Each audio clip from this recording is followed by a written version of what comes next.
I'm 19M, in a rough place with my girlfriend 21F. A long read, how can I improve the situation? We have been friends for as long as I have been alive. Our histories have been quite chaotic.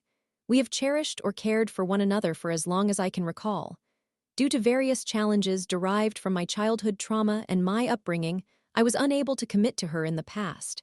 In fact, I felt I was not worthy of her, which led me to push her away on numerous occasions. That serves as some background context. Now, here lies the crux of the matter. It feels as though there was once a time when I could speak freely about myself with the people I hold dear. I felt secure in my circle, at ease with myself and my life, devoid of any self-hatred. Yet now, I can hardly admit certain truths to myself. That is how unsafe and uncomfortable I have become in my own skin. That is how much I currently detest myself. This feeling is not new. I found myself in this place years ago, but I believed I had escaped from this prison of glass.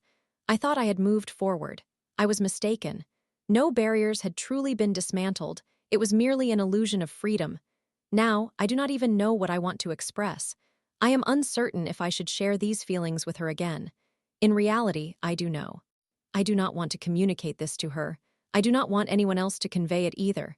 Yet I still desire her to understand. I want her to experience it herself. I am unsure if that makes sense or if it is feasible. Does that label me a hypocrite? A terrible person?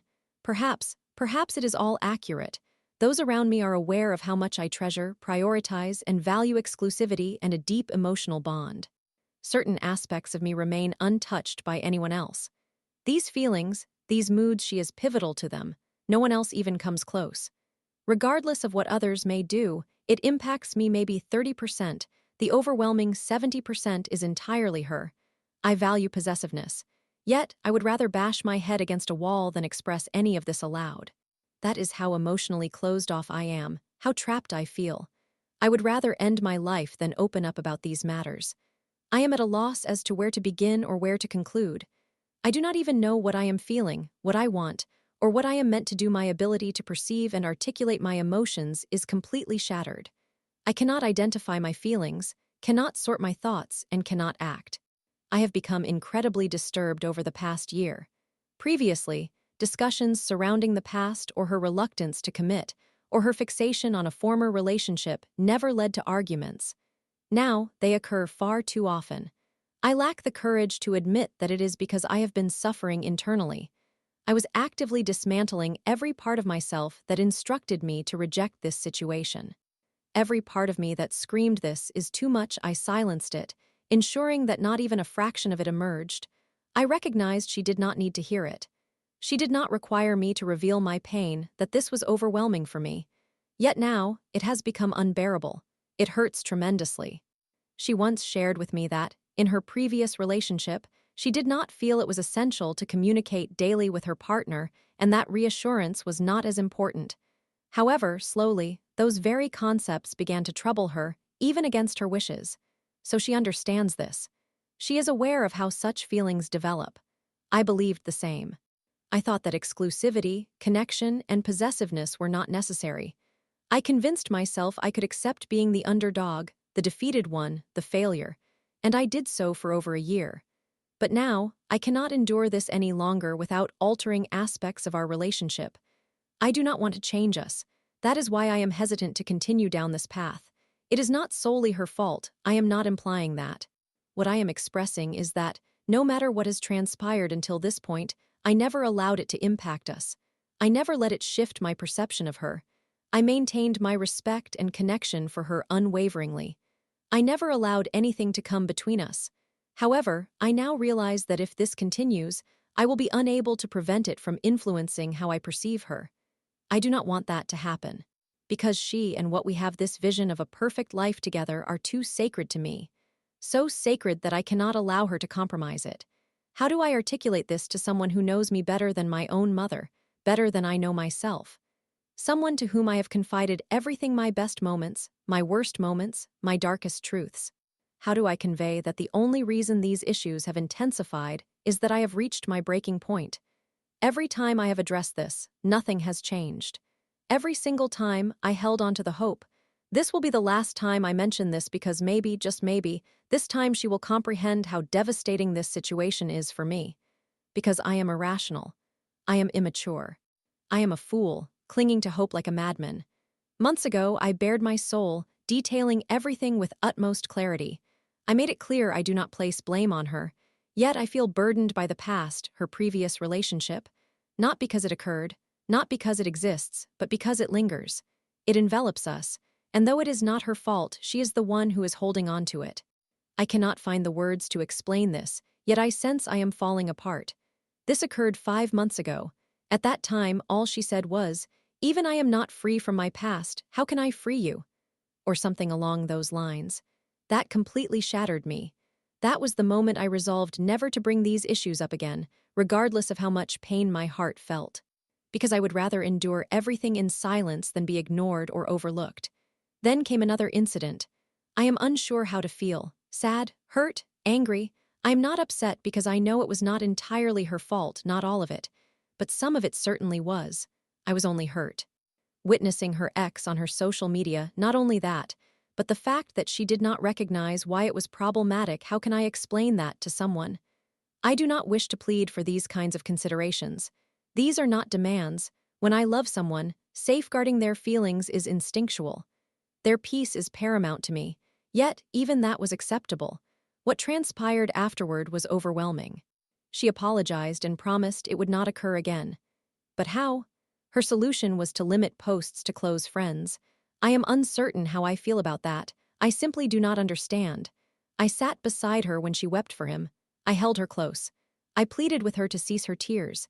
If she were merely a friend, I would not have cared that she was devastated over another man. But she is more than just a friend. She is my entire world. I was present when she cried for him on the rooftop, in my arms, resting against me. Take my life right now if I ever asked her not to cry on me because her tears were for someone else. But I never did that.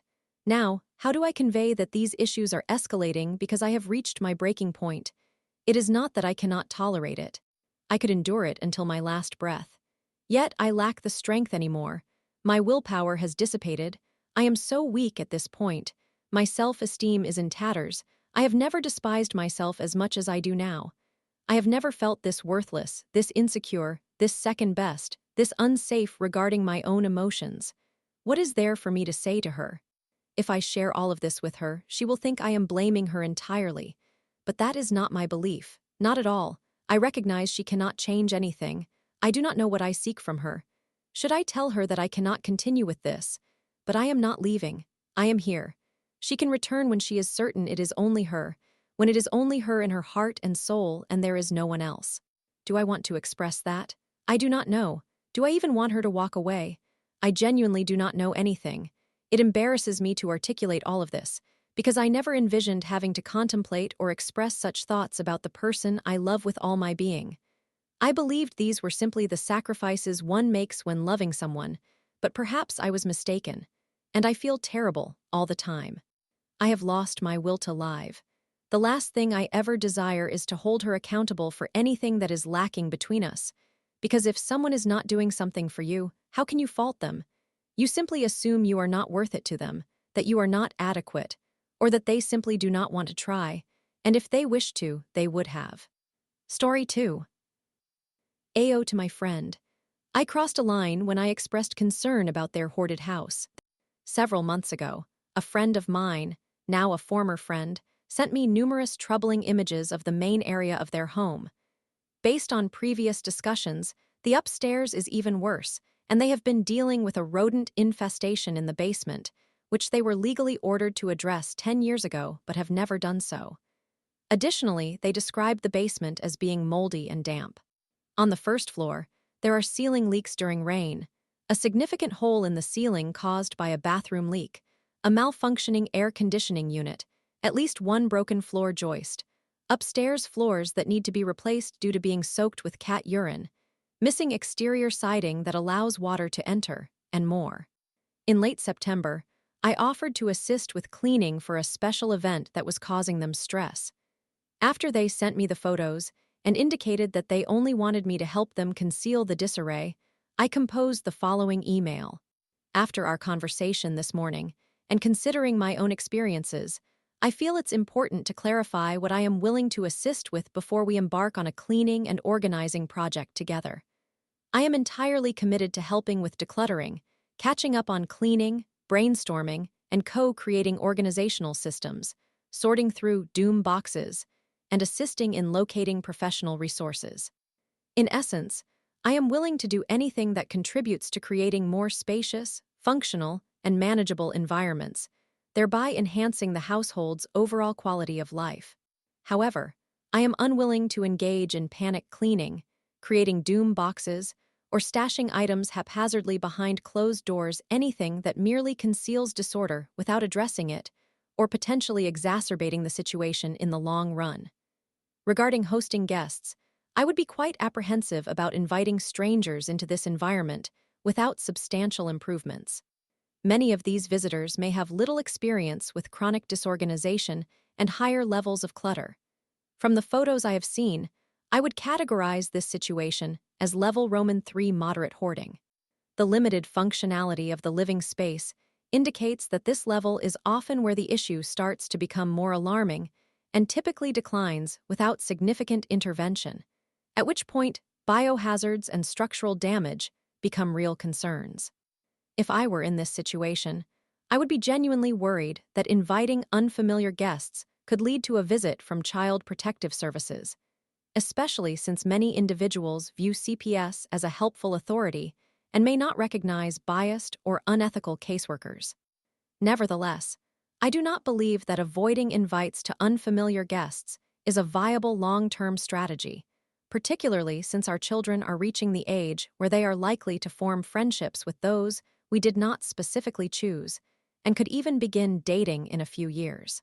My husband has shared the long-term severe adverse effects of children being isolated from typical peer experiences due to a disordered home life.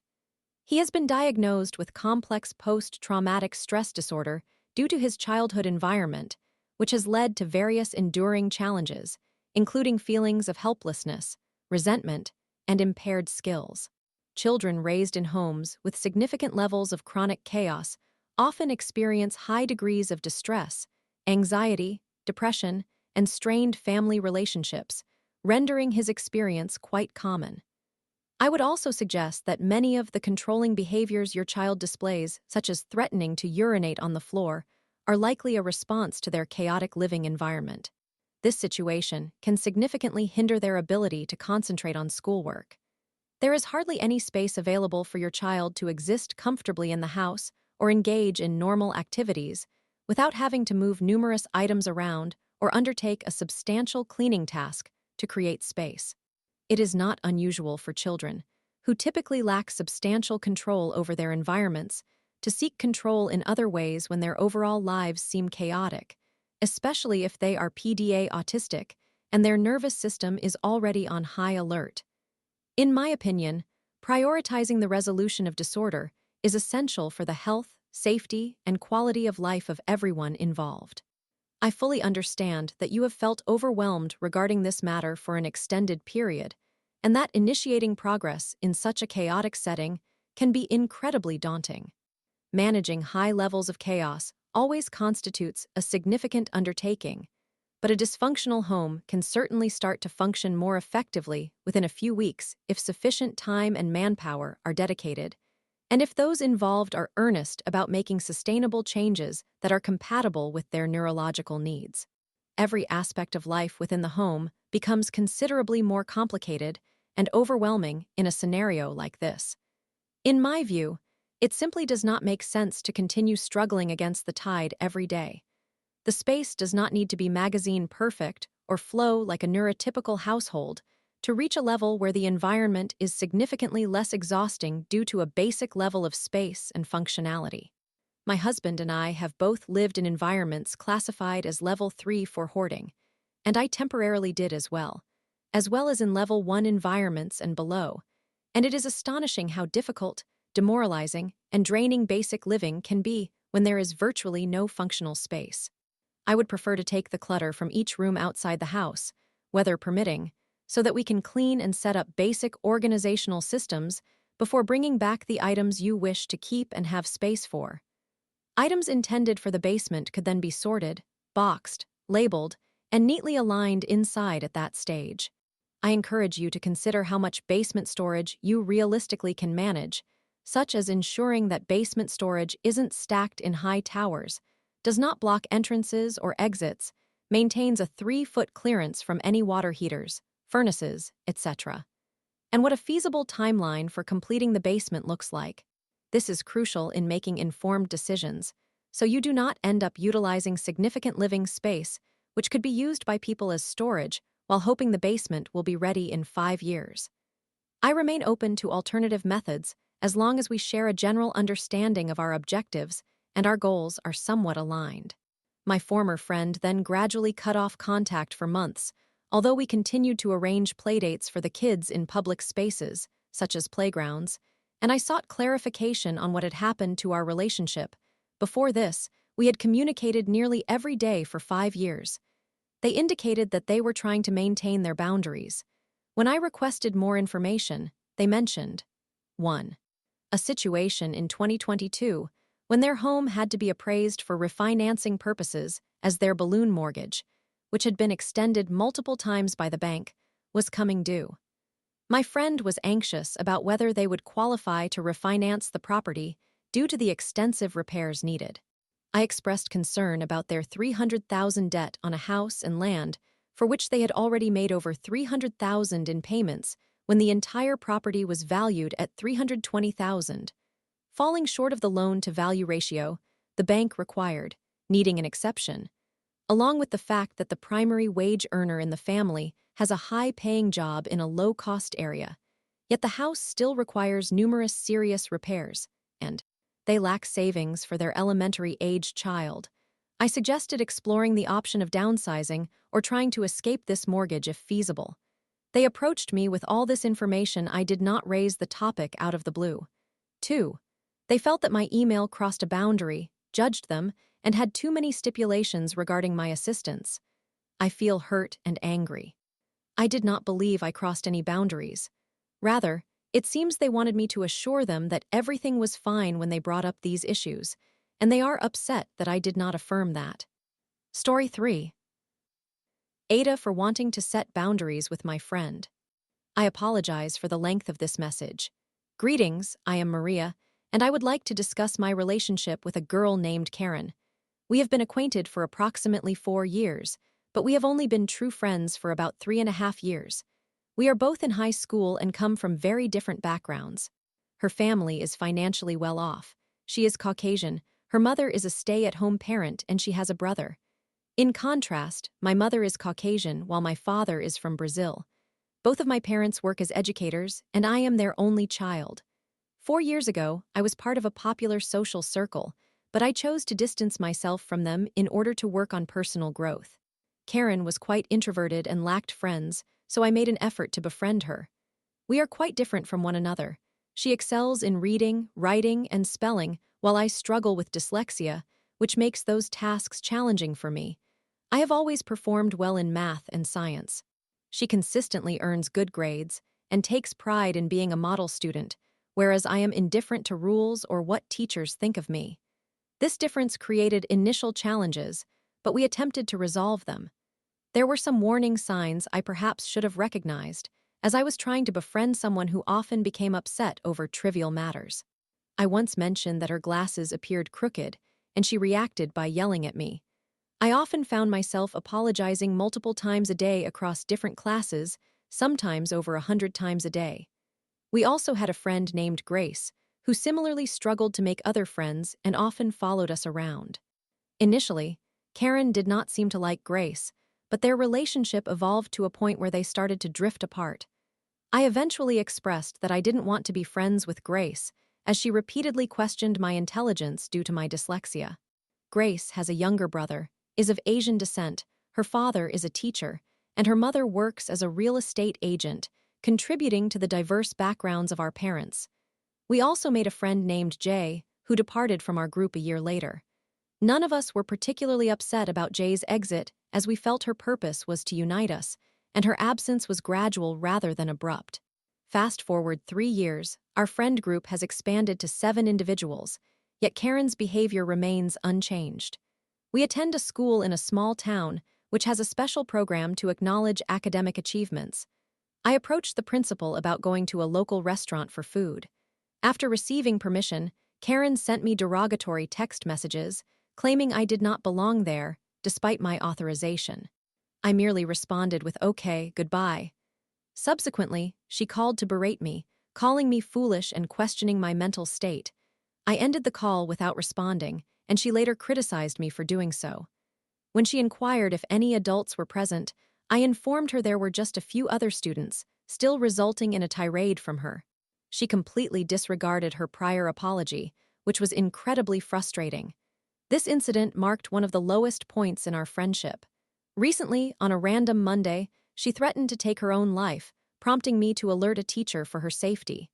Surprisingly, she became angry with me for doing so. It felt as though I had lost her trust entirely, as she declared she would never again converse with me. This left everyone bewildered, and her friend, who is also part of our social circle, was upset because she felt helpless in this situation. That friend's best friend, also in our group, reprimanded Karen, insisting that it was her issue with me, not theirs. Following this emotional episode, Karen suddenly changed her demeanor and resumed speaking to me cheerfully, leaving me feeling conflicted and dismissive of the situation. On that morning, which was just days before my birthday, she opted not to attend my celebration and instead chose to scrutinize my YouTube channel. This message was written on September 13, a date that marks the anniversary of my decision to sever ties with a toxic cousin. That experience taught me the importance of setting boundaries, and I am starting to realize I need to apply the same principle in this context. My toxic cousin was both a neighbor and a family acquaintance, separate from my school friends, making it easier to cut her off. She once told me, "Maria, you need to be careful about what you post." This comment felt cruel and unwarranted, particularly since it led to her spreading rumors about me, including claims she would harm herself due to my issues. She also claims to be recovering from anorexia, which feels disrespectful to individuals genuinely battling that illness. She often complains about her parents not taking her to a doctor, suggesting she would remain unaware of her condition without professional evaluation. At times, she mentions having clinical depression, which I find unsettling, especially as I myself have been diagnosed with both clinical and chronic depression, as well as chronic anxiety and insomnia. It seems she resents that our friend group often supports me in discussions, as she desires to maintain a victim status. She has raised her voice at me while I was simply trying to enjoy lunch.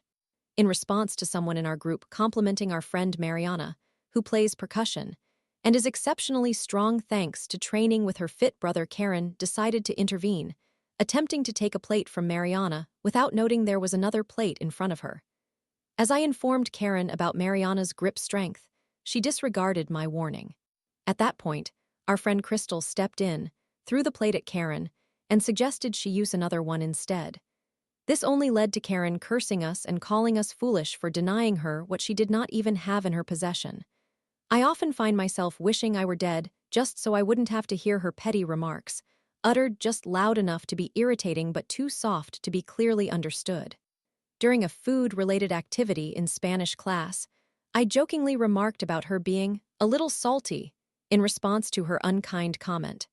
Being part of Generation Z, I am aware that salty colloquially means cranky.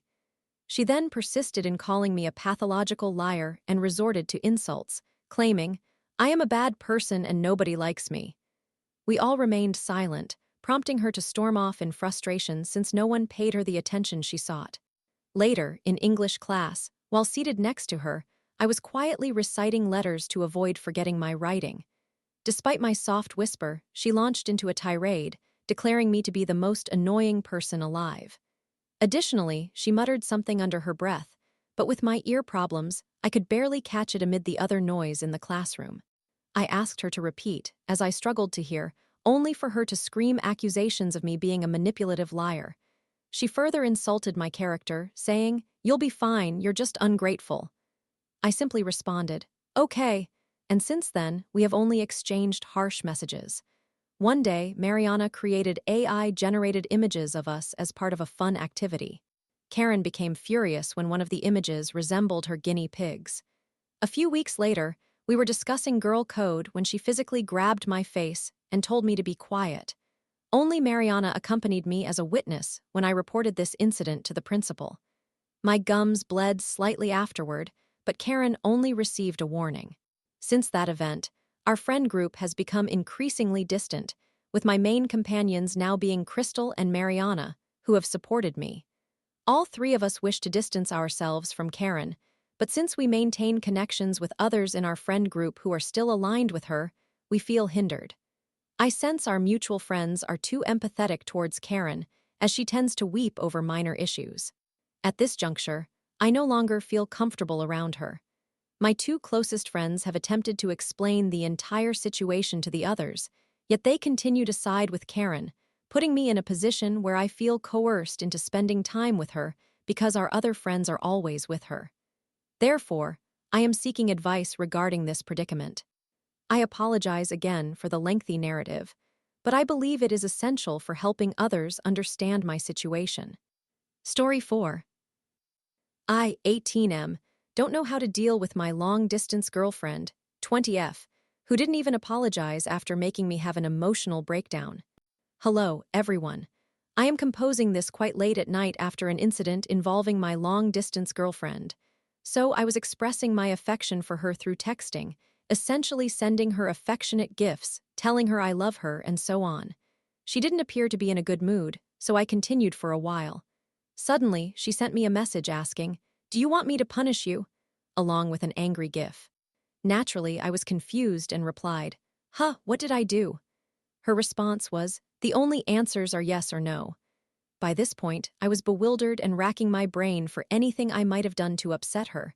I eventually replied, "If I did something wrong, then I suppose I deserve to be punished." I started wondering, okay, she's being vague, this might be a joke. But her next message was, "Would you cry if I do this?" accompanied by a gif that conveyed contempt or anger. At that moment, I thought, this must be serious because no joke would last this long. So I told her, "I don't know, I might cry, as I have some trauma related to physical punishments." She then said, "Okay, so I should indeed punish you, don't you think?" I replied, "Just do whatever you want." After that, I must admit, this part made me angry. She said, "Why are your answers so cold? I thought you loved me." I really broke down after this, overwhelmed by thoughts about what might be wrong. I told her, "I'm just trying to stay calm because I don't want to lash out at you. If it were anyone else, I would have already exploded on them, but I don't want to do that because it would hurt your feelings." For context, I have a history of anger issues that have hurt many loved ones, and I always try to manage my anger when communicating with someone I care about. I was just having a meltdown, as my mind was racing through countless possibilities of what could have gone wrong. I care so deeply about her that it saddened me to see her seemingly unhappy.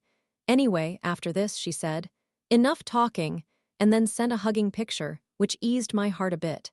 I always feel happy when she sends me such pictures or gifs. However, what she said afterward was the straw that broke the camel's back for me. To summarize, she mentioned, "I didn't realize you would cry so easily. You were angry and decided to stay calm for me, huh? Also, why were you worrying about me punishing you if you knew you hadn't done anything wrong? Just so you know, this was a joke. By punishment, I meant I wanted to be a little naughty through texts." She then sent a gif that could be interpreted as saying, "Chill, it's not a big deal." But honestly, I couldn't take it any longer after she revealed it was just a joke. To clarify, this all transpired over the span of 50 minutes. For 50 minutes, I continued to overthink every little detail and possibility that might have upset her. I then sent her a lengthy message, summarizing it as follows. "A joke? You regard this as a joke? You claim I cried easily and that I was angry at you. You dragged this on for 50 minutes. The expression in your messages portrayed anger, not playfulness, which led me to believe you were serious. Also, don't say I cry easily. 50 minutes of constant overthinking would make anyone break down, but it was especially distressing for me since I was worrying about you. Making someone worry and overthink for 50 minutes isn't playful, it feels more like torture. Jokes should be meant to make someone smile, not induce an emotional breakdown." That about sums it up. I also understand that leading someone to worry and then resolving it playfully can be a type of joke, but it should go more like this. A. Hey, guess what? B, huh, what? A, my love for you isn't the same. I don't love you today like I always do. B, oh. A, yeah, that's because I love you more than ever. In such jokes, you do make the person worried, but only for a minute or two before bringing a smile. The entire scenario would only take about 5 minutes, not 50 minutes, without any indication that it was a joke. After that, she replied with a gif of a sad woman, simply saying, okay. I must admit, I wasn't upset by this response because I understood that she might need time to process everything I had said, especially since my message was lengthy. However, after a while with no further communication, I asked, "You won't even apologize? Okay." Let me tell you, her failure to apologize is what made me the most upset. I know this girl better than anyone else, and I am aware that she didn't intend to cause me an emotional breakdown. However, her refusal to take responsibility for her mistake frustrated me because I am an advocate for accountability and apologizing when one makes a mistake. Honestly, if she had simply apologized, I would have forgiven her after some further discussion. Yet, she chose to remain silent. I then said to her, "Okay, I think I want to rest because I'm exhausted from everything now." But I added, "Before I go, I have 2 things to say. First, I will stay for a bit to hear anything you might want to say. I wanted to give her another chance to apologize. So feel free to share whatever you want. Second, this isn't a breakup or anything. I still love you immensely, and I don't want this to weaken our relationship." After a brief period, she finally replied with just leave, accompanied by a gif that displayed anger. I responded by saying that if she had no more to say, I would indeed be leaving. But just to reassure her, I sent her a forehead kiss gif and told her I loved her. I decided to stay up a little longer, hoping to see an "I love you too" or "I'm sorry." However, after half an hour, she hadn't even viewed my message. I assumed she had left her phone and gone to sleep, so I sent her a good night message, ending it with a third "I love you" to emphasize that this joke had not affected my feelings for her. Anyway, I wasn't feeling particularly sleepy, so I decided to play a game on her account to assist me in falling asleep. However, while playing, the game suddenly notified me that I could no longer continue. I reset the game, but when I entered the account information, I discovered that she had changed the details. This realization made me sad because now I knew she was awake but was choosing to ignore my messages. That brings us to my current situation. I've just checked the messages again, and she still hasn't viewed them. I also looked at her other accounts, noticing she had changed numerous things, including her Genshin account password, and switched her profile picture on TikTok, which had previously matched mine, to a sad anime girl picture, among other changes. Honestly, I'm not upset about her changing those things. Her Genshin and HSR accounts are hers, so if she doesn't want me involved, that's fine. Naturally, she can change her TikTok profile picture. It's just a picture after all.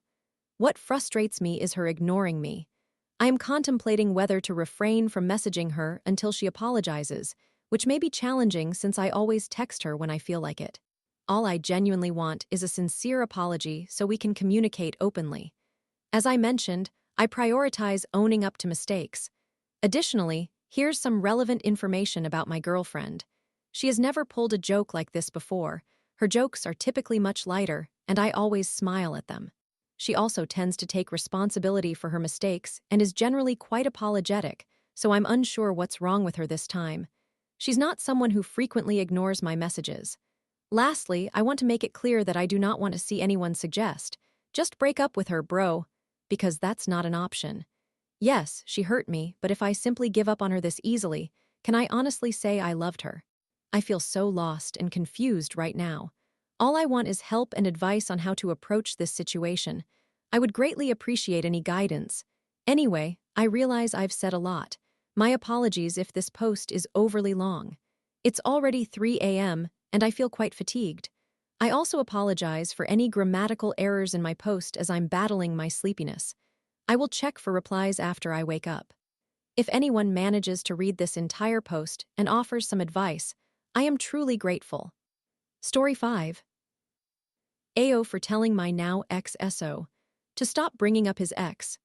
I, 24 female, and my former partner, 24 male, have experienced an on-again, off-again relationship since 2017. It originally began on a disappointing and disheartening note because I was unaware that he was still involved with his ex at that time. They never interacted in school and maintained their distance, so I assumed they had separated. However, they did not break up until 2018, and I found out in 2023. I strongly believe in karma, and even though I was unaware of their situation, and despite the issues that my ex and I had, I still felt a bit of sympathy for both of them. I quickly discovered, with proof, that they were cheating on each other while still together, which was very toxic. My ex and I had a 2-year period of no contact from 2021 to 2022, and we eventually reconnected in 2023. It felt different this time, as if we were both more serious. We experienced the most wonderful honeymoon phase imaginable. That is when I learned about his past relationships, particularly the one from high school. He frequently mentioned it while we reminisced about high school, but I didn't mind at the time as I enjoyed getting to know him and listening to him. Although I was extremely disappointed that he hadn't informed me back in 2017 that he was still with his ex, I was glad to know the truth now. We were beginning anew. Everything seemed perfect until Valentine's Day of 2024. That was when my mother passed away unexpectedly, and being an only child, I had to handle everything. I felt overwhelmed for 2 weeks and couldn't wait to lay her to rest so I could finally start grieving. The night she passed, he came to sit with me even though he had work at 7 a.m. I really appreciated that, and I believed that once the situation settled, he would genuinely support me. I was mistaken. He did not attend my mother's funeral, and he failed to contact me for 3 days afterward, which led me to block him. Now, in October 2024, I am still trying to navigate life without my mother and my partner. He decided to send me an email explaining his actions, and although I appreciated receiving some kind of explanation, I was still hurt. I needed him, and he was absent. He talked about growing together, even through tough times. I informed him that I am not the same person he knew before my mother's death. I am now more honest, direct, and expressive with my feelings, and I no longer allow people to take advantage of me. He assured me that he understood, and we began learning about each other again. However, he did not truly grasp it. From October until now, we have argued every other week. I express my feelings, and he believes I am trying to provoke an argument. When I tell him that he hurt me by making a joke about my insecurities, he dismisses my sensitivity. We've been quarreling over trivial matters. Since I love him deeply, and my mother also adored him, I am willing to work through our issues without hesitation. However, it seems he is not inclined to cooperate with me. I express my desire to have an official label instead of the vague, "You know what it is" context. We are 24, approaching 25, and I want to be called his girlfriend. He claims he does not believe in labels, and when I try to further explain my feelings, he largely ignores me. This leads us to a significant argument. On Valentine's Day this year, I visited my mother's gravesite and then went to one of her favorite restaurants, Olive Garden, with my family. By that time, it was around 6 p.m., and he had yet to wish me a happy Valentine's Day, although he had sent me his condolences, so I felt there was not much to complain about. I texted him about my day, and his first response was, "I used to love going to the one in Gateway, but at some point my ex began working there, so that ended things for me." Mind you, this was the 4th time he had brought her up that week. I responded, "Thanks for sharing that on Valentine's Day." He reminded me that we are 24 and basically told me to move on. I asked him to stop bringing up his ex, as she is the only one he frequently references. When I try to inquire about relationships he had during our period of no contact, he deflects and claims it doesn't matter, yet he seems excited to discuss high school moments. He agreed to cease mentioning her. By that Monday, we were talking on the phone as if everything were fine, even joking around. Somehow, the topic of Olive Garden resurfaced, and I jokingly said, "Don't bring those girls up," using the plural form to avoid singling out his high school ex. Almost immediately, he became defensive, stating, "It's not like I said I missed her. You are trying to control my words." I was confused, as we had just been laughing together. I replied, "No, I am not. I just feel we shouldn't mention them anymore, not just your ex's name. I don't talk about the guys I was involved with out of respect for you." He insisted it wouldn't bother him because he isn't insecure, indirectly implying I am, but I am not. I simply believe that the last person we should discuss is his ex, especially after weeks of arguing about insignificant issues. We have more significant matters to address. He raised his voice, accusing me of trying to censor him, claiming I was acting as if he had confessed his love for her. So I raised my voice in return and said I was not doing that. He then hung up on me. He texted me saying he would not let me drag him into my problems because I jokingly mentioned being miserable at work. I often say that without intending to initiate an argument. He also stated he would not discuss the matter further, dismissing me once more. He mentioned that he would revert to being closed off because I ruined it. I told him he can say what he wants. He made the choice to hang up on me, and I do not care about what he does anymore. At this point, we had just argued a week earlier about communication issues. I love him so much and genuinely want him to be my long-term partner, but I cannot continue this way. He has admitted several times that he knows he is the cause of most of our arguments, and I have taken responsibility for my part as well. I repeatedly express that my feelings are not meant to provoke conflict. I hope for open dialogue to find compromise rather than harboring resentment or anger. We just agreed to stop doing things that our partners dislike. He didn't like when I joked about his forehead on one occasion, so I never did it again. I am willing to comply with anything he asks of me. Yet, when I attempt to communicate openly, he views it as me being dramatic or difficult. I am unsure if I overreacted or if it is simply basic respect to avoid discussing an ex. People have told me I am not overreacting and that they would feel the same way, while others have argued that he did not say he missed her, so what is the real issue? For me, it comes down to respect. I have only ever heard about one ex, and whenever I accidentally mention one of my past partners, he reminds me that no one wants to hear about it. I am at a loss as to what to do.